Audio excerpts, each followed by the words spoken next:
Hello everyone, we are Group 6 and today we will explain our presentation about communication within the organization.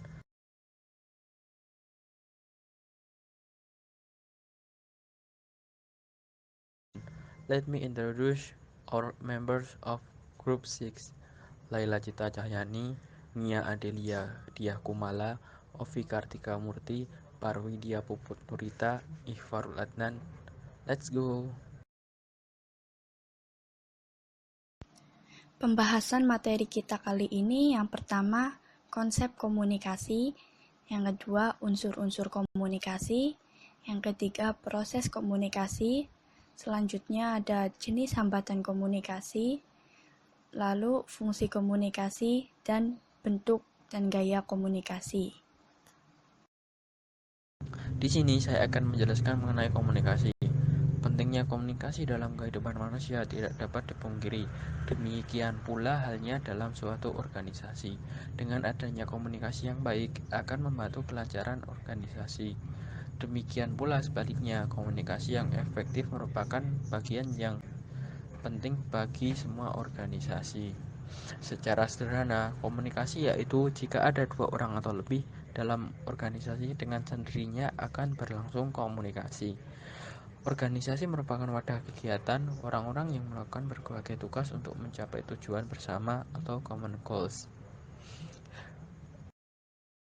Berdasarkan uraian yang tadi sudah dijelaskan, untuk memberikan batasan terhadap apa yang dimaksud dengan komunikasi, berikut paparan dari beberapa ahli. Yang pertama yaitu menurut Sutisna, komunikasi ialah proses menyalurkan informasi, ide, penjelasan, perasaan, pertanyaan dari orang ke orang atau dari kelompok ke kelompok. Yang kedua menurut Hellriegel and Slocum, komunikasi adalah proses di mana fungsi-fungsi manajemen merencanakan, mengorganisasikan, memimpin, dan mengendalikan dilaksanakan. Materi selanjutnya ada unsur-unsur dalam komunikasi. Yang pertama ada sumber. Sumber sebagai salah satu unsur-unsur komunikasi yang berarti dasar yang digunakan dalam menyampaikan pesan dan digunakan untuk memperkuat pesan yang hendak disampaikan. Sumber dalam unsur-unsur komunikasi dapat berwujud orang, lembaga, buku, dokumen, dan lain sebagainya. Lalu unsur yang kedua ada komunikator. Komunikator yang berarti orang yang membawa dan menyampaikan pesan dalam komunikasi. Komunikator memiliki peranan penting dalam mempengaruhi komunikan atau seseorang yang menerima pesan. Lalu unsur yang ketiga ada pesan. Pesan dalam unsur-unsur komunikasi dapat dipahami sebagai materi yang akan diberikan oleh komunikator kepada komunikan. Lalu yang keempat ada channel, merupakan saluran penyampaian pesan atau disebut dengan media komunikasi. Media komunikasi dibagi menjadi dua kategori. Yang pertama, media komunikasi personal yang digunakan oleh dua orang atau lebih untuk saling berhubungan. Contohnya telepon, aplikasi chatting seperti WA, Line, BBM. Lalu yang kedua ada media komunikasi massa yang digunakan untuk mengomunikasikan pesan dari satu atau beberapa orang pada khalayak ramai, contohnya televisi dan radio. Lalu yang terakhir ada komunikasi. Komunikasi ini umumnya dibedakan berdasarkan kategori sifat, yakni komunikasi verbal dan komunikasi nonverbal. Komunikasi verbal ialah bentuk komunikasi yang menggunakan simbol-simbol verbal, sedangkan komunikasi nonverbal merupakan komunikasi dalam bentuk komunikasi yang dilakukan tanpa menggunakan kata-kata, melainkan melalui simbol-simbol.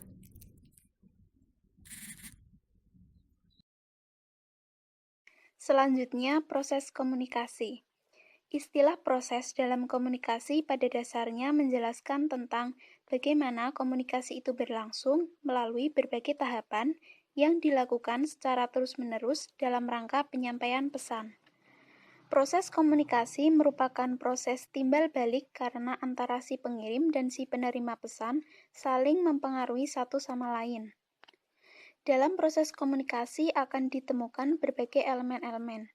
Elemen inilah yang membuat komunikasi berjalan secara efektif dan efisien. Jika elemen-elemen ini tidak digunakan, maka komunikasi tidak akan berjalan sebagaimana mestinya. Elemen dari proses komunikasi meliputi pengirim atau sender, pengkodean atau encoding, pesan atau message, saluran atau media, penafsiran kode atau decoding, penerima atau receiver, respons atau tanggapan, gangguan atau noise, umpan balik atau feedback. Jadi, suatu pesan sebelum dikirim terlebih dahulu disandikan atau encoding ke dalam simbol-simbol. Apapun simbol yang dipergunakan, tujuan utama dari pengirim adalah menyediakan pesan dengan suatu cara yang dapat memaksimalkan kemungkinan bahwa penerima dapat mengerti maksud yang diinginkan oleh pengirim. Pesan dari pengirim akan dikirimkan kepada penerima melalui suatu saluran atau media tertentu. Pesan yang diterima oleh penerima melalui simbol-simbol selanjutnya akan ditransformasikan kembali atau decoding menjadi bahasa yang dimengerti oleh penerima sehingga menjadi pesan yang dimaksud. Yang diharapkan dari proses komunikasi adalah agar tindakan atau perubahan sikap pada penerima sesuai dengan keinginan pengirim. Kemudian terjadi feedback. Feedback yaitu tanggapan penerima apabila tersampaikan atau disampaikan kepada pengirim. Apabila terjadi feedback, maka pesan yang disampaikan tersebut dapat diterima oleh si penerima pesan. Dalam proses komunikasi terdapat noise atau hambatan yang terjadi. Hambatan tersebut bisa terjadi pada pengirim, saluran, penerima, atau umpan balik. Berikut adalah hambatan dalam komunikasi. Yang pertama ada gangguan teknis. Gangguan teknis ini misalnya seperti gangguan yang terjadi pada jaringan telepon, saluran radio, akses internet, kerusakan alat komunikasi, dan lainnya. Yang kedua adalah gangguan semantik. Gangguan semantik ini disebabkan oleh kesalahan pada bahasa yang digunakan dalam berkomunikasi. Misalnya, bila kata-kata yang digunakan terlalu banyak menggunakan jargon asing yang tidak dimengerti, penggunaan bahasa yang berbeda, ataupun penggunaan struktur bahasa yang tidak sebagaimana mestinya. Yang ketiga adalah gangguan psikologis. Gangguan psikologis ini adalah rintangan yang terjadi lantaran ada persoalan dalam diri individu. Misalnya seperti adanya rasa kecewa, curiga, situasi berduka, atau adanya gangguan kejiwaan tertentu. Yang keempat, rintangan fisik atau organik. Rintangan fisik atau organik adalah rintangan yang terjadi karena letak geografis. Misalnya karena jarak yang jauh sehingga sulit dicapai alat komunikasi dan transportasi.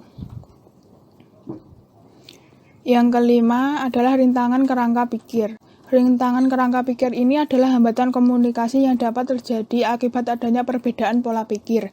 Perbedaan pola pikir ini bisa disebabkan adanya pengalaman serta latar belakang pendidikan yang berlainan. Yang ketujuh atau yang terakhir adalah rintangan budaya. Rintangan budaya adalah bentuk hambatan komunikasi yang disebabkan oleh perbedaan norma, kebiasaan, serta nilai-nilai yang dianut oleh para individu. Fungsi komunikasi dalam organisasi. Fungsi komunikasi dalam organisasi antara lain 1. Fungsi informatif. Organisasi dapat dipandang sebagai suatu sistem pemrosesan informasi. Maksudnya, seluruh anggota dalam suatu organisasi berharap dapat memperoleh informasinya lebih banyak, lebih baik, dan tepat waktu. Informasi yang didapat memungkinkan setiap anggota organisasi dapat melaksanakan pekerjaannya secara lebih pasti. Yang kedua, fungsi regulatif. Fungsi ini berkaitan dengan peraturan-peraturan yang berlaku dalam suatu organisasi. Terdapat dua hal yang berpengaruh terhadap fungsi regulatif, yaitu pertama, berkaitan dengan orang. Orang yang berada dalam tatanan manajemen, yaitu mereka yang memiliki kewenangan untuk mengendalikan semua informasi yang disampaikan. Juga memberi perintah atau instruksi supaya perintah-perintahnya dilaksanakan sebagaimana mestinya. Yang kedua berkaitan dengan pesan, yaitu pesan-pesan regulatif yang pada dasarnya berorientasi pada kerja. Artinya, bawahan membutuhkan kepastian peraturan tentang pekerjaan yang boleh dan tidak boleh untuk dilaksanakan. Selanjutnya, fungsi persuasif. Dalam mengatur suatu organisasi, kekuasaan dan kewenangan tidak akan selalu membawa hasil yang diharapkan. Fungsi persuasif ini memberikan informasi yang telah disampaikan oleh pimpinan dan akan dilaksanakan oleh karyawan dalam organisasi secara sukarela. Adanya kenyataan ini, maka banyak pimpinan yang lebih suka untuk mempersuasi bawahannya daripada memberi perintah. Sebab pekerjaan yang dilakukan secara sukarela oleh karyawan akan menghasilkan kepedulian yang lebih besar terhadap organisasi tersebut. Selanjutnya, fungsi integratif. Setiap organisasi berusaha untuk menyediakan saluran yang memungkinkan karyawan dapat melaksanakan tugas dan pekerjaannya dengan baik. Terdapat dua saluran komunikasi yang dapat mewujudkan hal tersebut.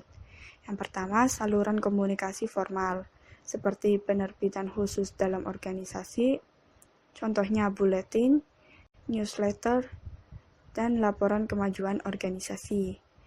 Yang kedua, saluran komunikasi informal, seperti perbincangan antar pribadi selama masa istirahat kerja, pertandingan olahraga, ataupun kegiatan dharma wisata.